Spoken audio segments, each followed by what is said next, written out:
for telling us what you know and what you've experienced.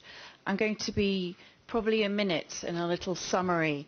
We've heard about underlying cases of crimes against humanity, and we've had also one of our witnesses who's raised the possibility of a crime of genocide, which is certainly something in terms of looking at crimes committed that would be considered.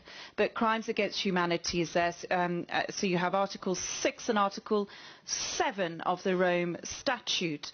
What we have is evidence from witnesses of spurious charges, no charges at all. We have the evidence there, not only what's in the reports, but evidence of those who've been released from prison sentences.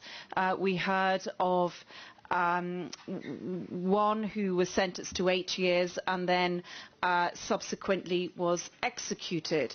We have those who are arrested for drug trafficking as a spurious charge, but then asked to use the word monifer, the hypocrite word, and if you use the wrong word, the death sentence is imposed.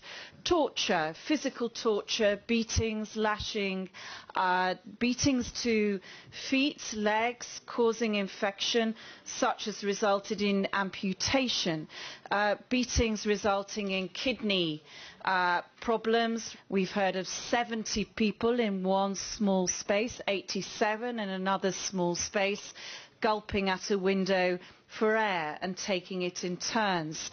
Torture has extended to beatings so that the prisoner is unrecognisable even to his own father.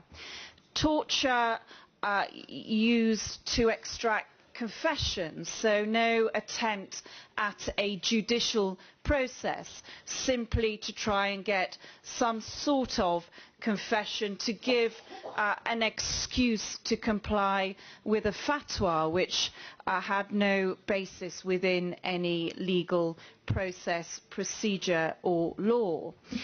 We've had direct evidence of planning.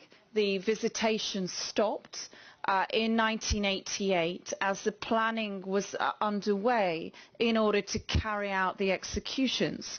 We've had direct evidence from those who were in prison who could hardly believe how the prisons had been emptied so quickly, thinking it could only be that there were pardons, and then hearing via Morse code that in fact there was no pardons, that people were being hanged in twos and in more.